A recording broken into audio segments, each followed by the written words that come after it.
नमस्कार, मैं हूं रजत अवस्थी और आज एक बेहद गंभीर संवेदनशील मुद्दे पर हम आपसे बात करने वाले हैं। इस देश में कुछ भी क्लियरिटी हो या ना हो, लेकिन एक क्लियरिटी लोगों के अंदर है, हर चीज में राजनीति घुसाना और देश के विभाजनकारी नीति को कैसे न कैसे इस देश पर थोपने की। तो ये खबर जो है ना, ये बहुत संवेदनशील है। इसको आप ध्यान से आखिरी तक आज देखिएगा। आज हम बात करेंगे इस एक ऐसी घटना की जो दिल्ली के इंडिया गेट को न सिर्फ प्रदूषण के खिलाफ एक मंच बना दिया, बल्कि देश विरोधी तत्वों के लिए एक खुला मैदान भी बना दिया। 24 नवंबर 2025 को जब दिल्ली एनसीआर की हवा जहरीली सांसों का कारण बन रही थी, तो सैकड़ों युवा इंडिया गेट पर इकट्ठा हुए। उनका मकसद था साफ हवा का। लेकिन हुआ क्या? प्रदर्शन ने हिंसक रूप ले लिया। पुलिस पर मिर्च स्प्रे फेंका गया। आप सोचो, पुलिस के ऊपर मिर्च वाला स्प्रे फेंका गया। सड़कें जाम की गई, एम्बुलेंस रोकी गई और सबसे शर्मनाक, नक्सली कमांडर मदवी हिडमा के समर्थन में नारे लगाए गए। फिर से सुन लीजिए, नक्सली कमांडर मदवी हिडमा के समर्थन में नारे लगाए गए, जिसे अभी कुछ दिनों पहले हमारी सुरक्षा कर्मियों ने मार गिराया है। मदवी हिडमा अमर रहे। कितने हिडमा मारोगे, हर घर से हिडमा निकलेगा, ये नारे इंडिया गेट की दीवारों से गूंजे हैं। हिडमा कौन है? वही नक्सली सरगना जिसके नाम पर 100 से ज्यादा जवानों की जान लेने का आरोप है, या ये कहें कि उसके द्वारा कई जवान शहीद हुए हैं हमारे। ये वही जगह है जहां सालों पहले अफजल गुरु के समर्थन में भी ऐसे ही नारे लगे थे। सवाल वही है कि भारत विरोधी मानसिकता का इलाज कब होगा और ये अलगाववादियों पर शिकंजा कब कसा जाएगा। अब हम इस घटना का पूरा कालक्रम आपको समझाते हैं। 24 नवंबर की शाम को इंडिया गेट पर प्रदूषण विरोधी धरना शुरू हुआ। युवा संगठनों ने और छात्रों ने प्लेकार्ड्स लहराए। दिल्ली को सांस दो, पुलिस पर मिर्च स्प्रे फेंका, हवा का जो है कत्ल रोके। लेकिन जल्द ही माहौल बिगड़ गया। एक ग्रुप ने पुलिस बैरिकेड तोड़े, सड़कें ब्लॉक कर दी, एक एम्बुलेंस को रोका गया जो मरीज को अस्पताल ले जा रही थी। फिर आया टर्निंग पॉइंट। प्रदर्शनकारियों ने मिर्च स्प्रे का इस्तेमाल किया पुलिस के ऊपर। दिल्ली पुलिस के कई जवान घायल हुए। आंखों में जलन, सांस लेने में दिक्कत। एक अधिकारी को अस्पताल ले जाना पड़ा, जहां उनकी आंखों की रोशनी पर खतरा मंडराया हुआ है। लेकिन असली सदमा तो नारों ने दिया भाई साहब, नारों ने। वीडियो में वायरल हुए जहां युवा चिल्ला रहे थे, लाल सलाम, मदवी हिडमा अमर रहे। हिडमा के पोस्टर लहराए गए। पुलिस के मुताबिक ये सब एक सुनियोजित साजिश का हिस्सा था। प्रदर्शन के बीच हिमखंड और भगत सिंह छात्र एकता मंच, BSCEM जैसे संगठनों के लिंक की जांच हो रही है। ये वो ग्रुप्स हैं जिन पर नक्सली सहानुभूति के आरोप पहले भी लगे हैं। प्रदूषण का मुद्दा था, वो तो बस कवर था। असल मकसद था नक्सलवाद को ग्लोरीफाई करना। और हाँ, ये पहली बार नहीं है। याद कीजिए 2016 का JNU कांड। वहां अफजल गुरु संसद हमले का दोषी, जिसे फांसी की सजा दी गई थी, उसके समर्थन में नारे लगे थे, अफजल तेरी मौत लाएगी क्रांति। वो प्रदर्शन भी कश्मीरियों के अधिकार के नाम पर था, लेकिन बदल गया देश विरोधी नारों का अड्डा बनकर। उसी तरह 9 फरवरी को JNU से निकला मार्च इंडिया गेट तक पहुंचा, जहां भारत तेरे टुकड़े होंगे जैसे नारे गूंज रहे थे। कन्हैया कुमार को जानते हो ना, जिनकी गिरफ्तारी हुई थी, इसमें सेडिशन के केस चले हैं उन पर। लेकिन आज भी वही पैटर्न। प्रदर्शन के नाम पर अलगाववाद, अफजल गुरु का केस तो सुप्रीम कोर्ट ने राष्ट्रीय सुरक्षा के हवाले से फांसी की सजा बरकरार रखी, लेकिन उसके समर्थक जो हैं आज भी घूम रहे हैं।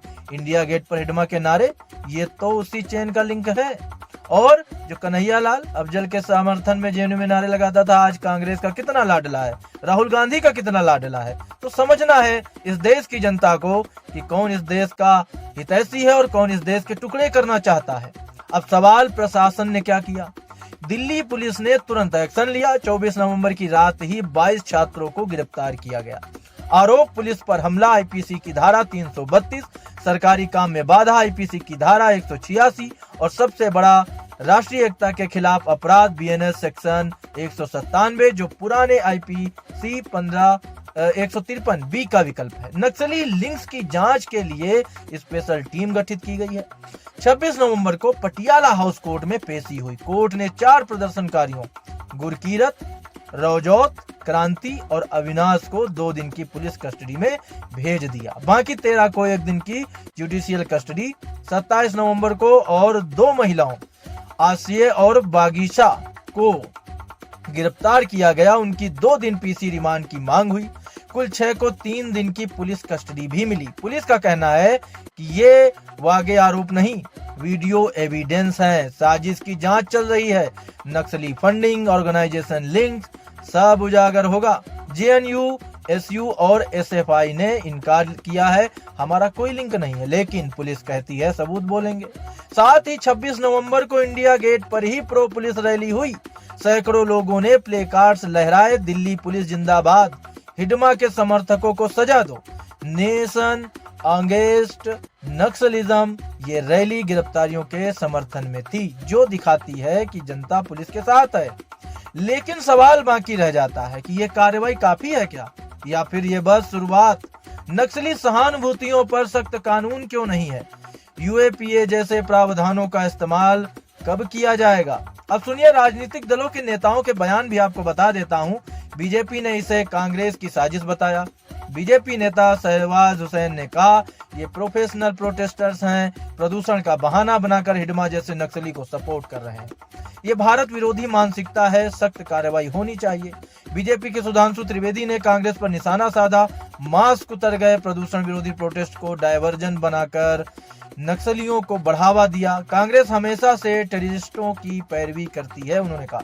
दिल्ली के पूर्व विधायक और बीजेपी नेता कपिल मिश्रा ने ट्वीट किया, प्रदूषण विरोधी प्रोटेस्ट को हिडमा ग्लोरीफाई करने का प्लेटफॉर्म बना दिया है। ये अर्बन नक्सल का नया चेहरा है। पुलिस का साथ दो, इन्हें बख्शना मत।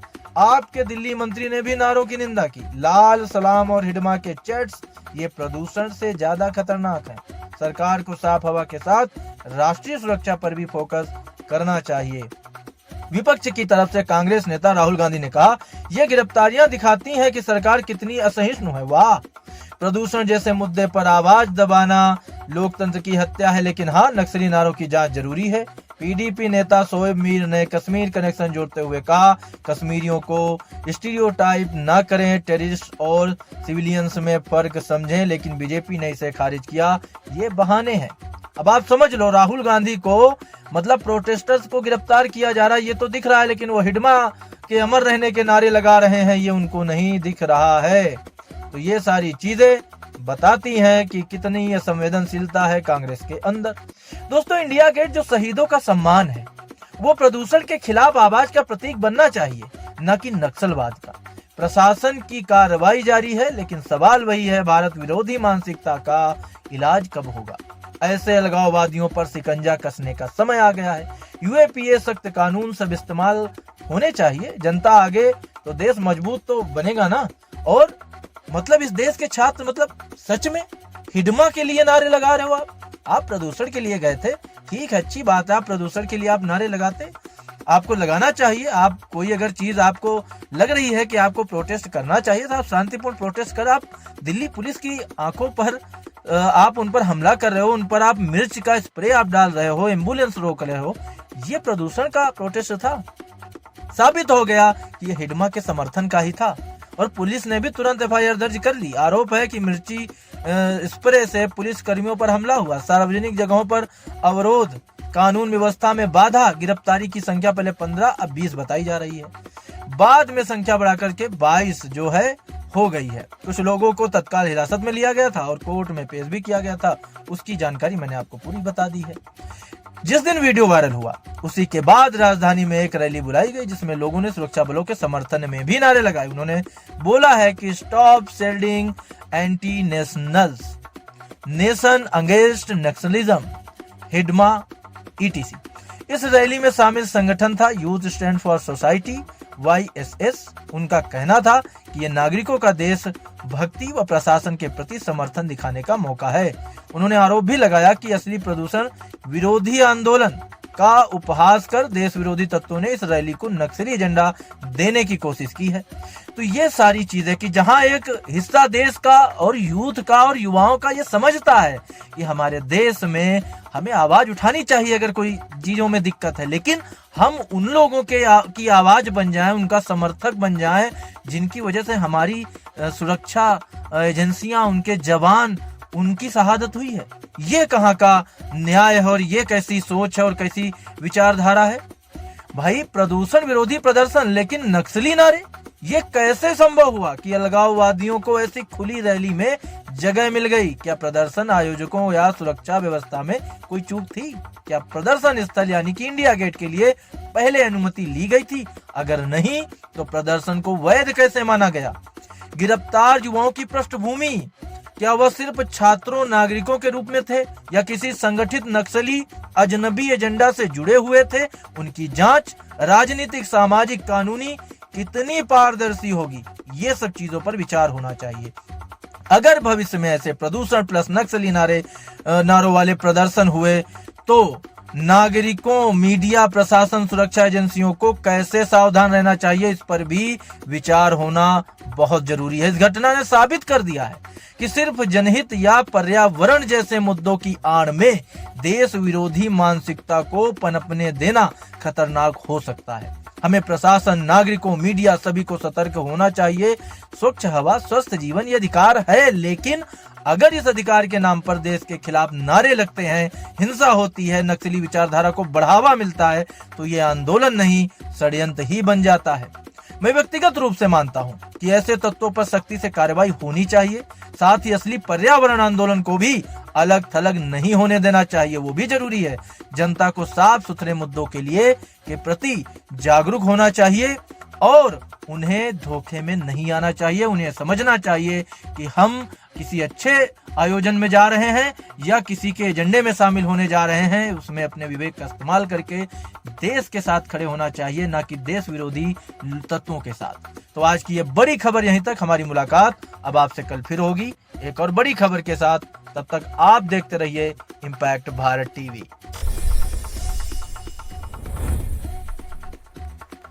आप देख रहे हैं इम्पैक्ट भारत टीवी।